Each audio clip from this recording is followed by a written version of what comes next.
Coming up on today's show, Herbert gets downvoted by Volkswagen's largest shareholders, but seems to hold on to the reins for now. Aptera says adios to Alpha and buenvenido to Beta as it enters into the intense engineering phase of its three-wheeler development, and one Tesla Model S Plaid owner successfully yeets the Yoke and replaces it with a wheel. These stories and more coming next.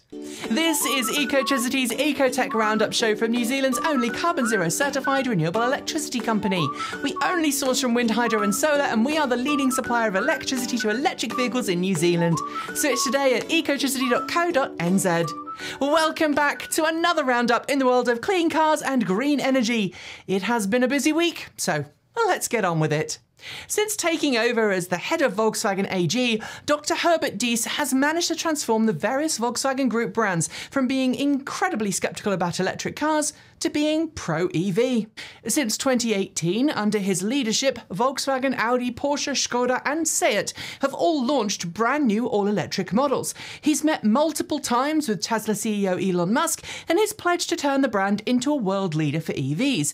Yet he's now facing pressure from multiple sides that could end his tenure. On one side, Volkswagen's new Works Council chief is calling on him to take fewer exotic trips and focus instead on securing a better microchip supply, while simultaneously criticising the slow pace of transition to electric cars at Volkswagen.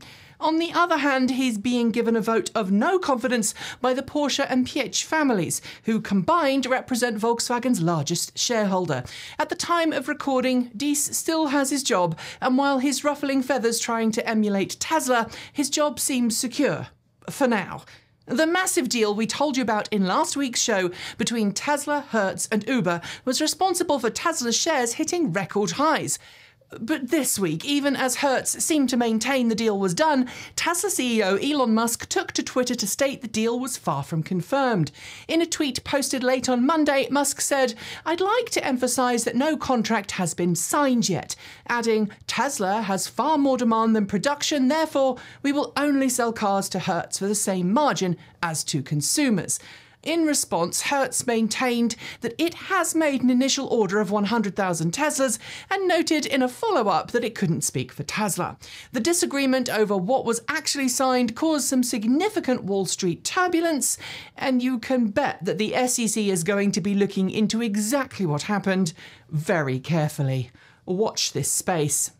Opibus, a Swedish-Kenyan company that has been working to help electrify Sub-Saharan Africa for several years now, has just secured the region's largest ever funding for electric mobility. Equivalent to $7.5 million US, the funding round, which was led by Silicon Valley Fund, @One Ventures, Factor E Ventures and Ambo Ventures, will help Opibus expand its offerings, which include everything from electric motorcycles and safari vehicles to full-size electric buses.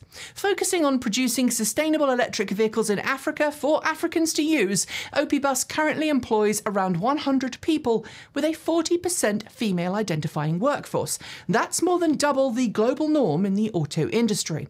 With customers spread across 6 African nations, Opibus is already doing far more to electrify the world than many other more braggadocious electric vehicle companies elsewhere, if you get my drift. This year, Tesla has gradually increased the price of its lineup of electric cars, blaming supply chain costs for the hikes. This week, Tesla pushed the prices up of its vehicles again, making Model 3 and Model Y 20% more expensive now than they were at the start of the year. It is worth noting, however, that this recent price rise comes hot on the heels of a spec change for the Tesla Model 3 Standard Range Plus, which is now being called the Tesla Model 3 Rear-Wheel Drive. Its range has been increased by just under 4%, but it also takes a half-second longer in the stoplight sprint. This is, of course, down to the new LFP battery packs that Tesla is now introducing to entry-level Model 3s outside of China. The Chinese market Model 3s have had LFP for some time now. Following on from the completion of its third alpha prototype last month, Aptera has officially ended its alpha development for its unique-looking three-wheeler and has begun to focus on its beta prototypes. As co-founder Chris Anthony warned in Aptera's update video on YouTube, the beta prototypes will be less about style and more about getting the engineering right.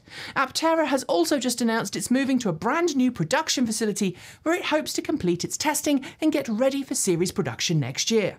Although Aptera is planning on using a very different construction technique to most automakers, we are still doubtful of that timeline given the fact that it's just begun beta testing, but we could be wrong, so watch this space. As we detailed in last week's show, it was SEMA last week in Las Vegas, and that meant a lot of custom cars from both third-party companies and automakers were in attendance. On Ford's stand this year was a trio of custom Mustang Mach-Es, but the vehicle which caught everyone's attention was this truck, an all-electric F100 called the Ford F100 Eluminator concept.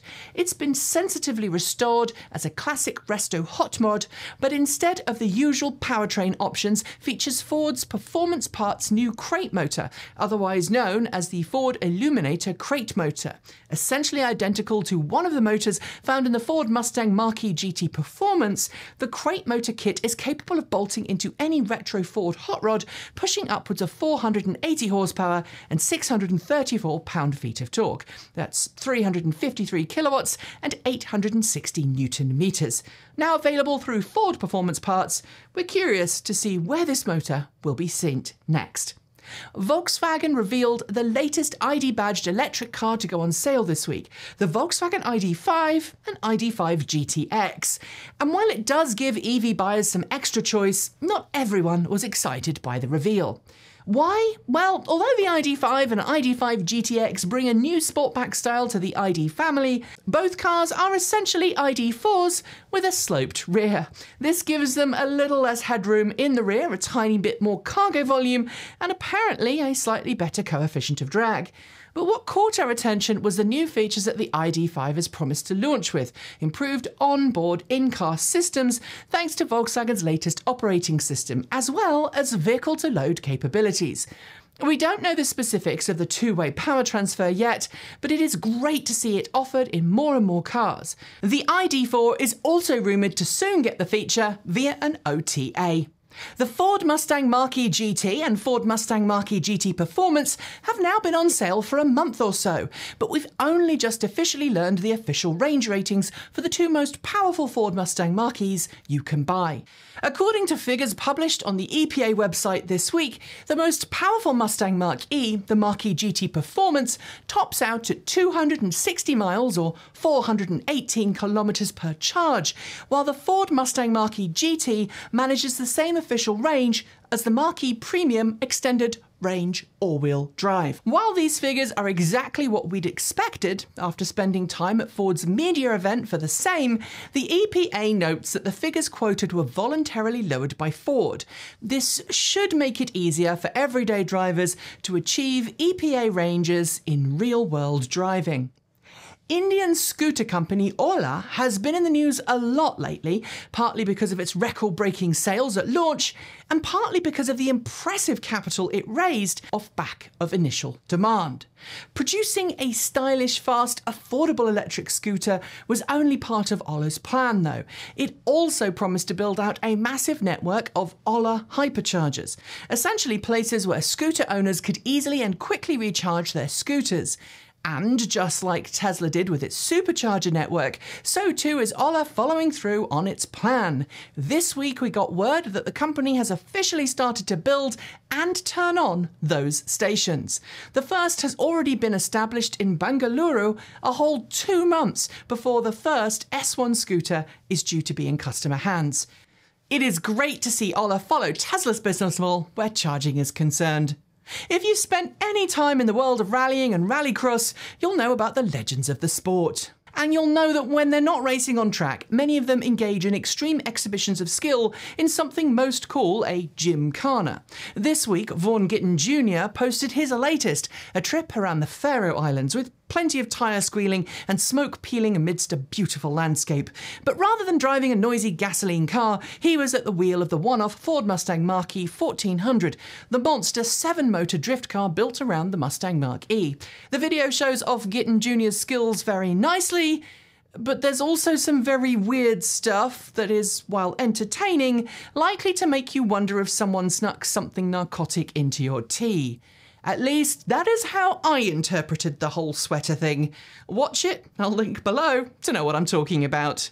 And finally, ever since the Tesla Model S Plaid launched, there's been an ongoing discussion online about the car's unusual control method, the infamous Yoke. And while many Model S Plaid owners seem just fine with it, there's been plenty of criticism online, much of it from hardened automotive journalists and racing enthusiasts who prefer to have an entire steering wheel to use when executing tight turns on a track. But one Tesla owner by the name of Ryan Huber appears to have solved the problem, replacing the steering yoke on his Model S Plaid with a regular old steering wheel. It looks like it's from a Model 3 or Model Y. In a video online in which Also Sprach Zarathustra plays, that's the theme from 2001: A Space Odyssey, we see the steering wheel operate like, well, a steering wheel. At least now I know if you want to yeet the yoke, you can. And on that note, we are done for the day. Make sure you hit the notification bell so you don't miss out on our next episode. And if you haven't already switched, please do consider switching to New Zealand's only carboNZero certified renewable electricity company. It is super easy to make the switch, and when you do, you'll help New Zealand wean itself off dirty energy and onto clean green power that will keep the land beautiful for generations to come. I'll be back soon with more great videos for you all to enjoy, but until then, I'm Nikki Gordon Bloomfield. Ka kite! See you next time.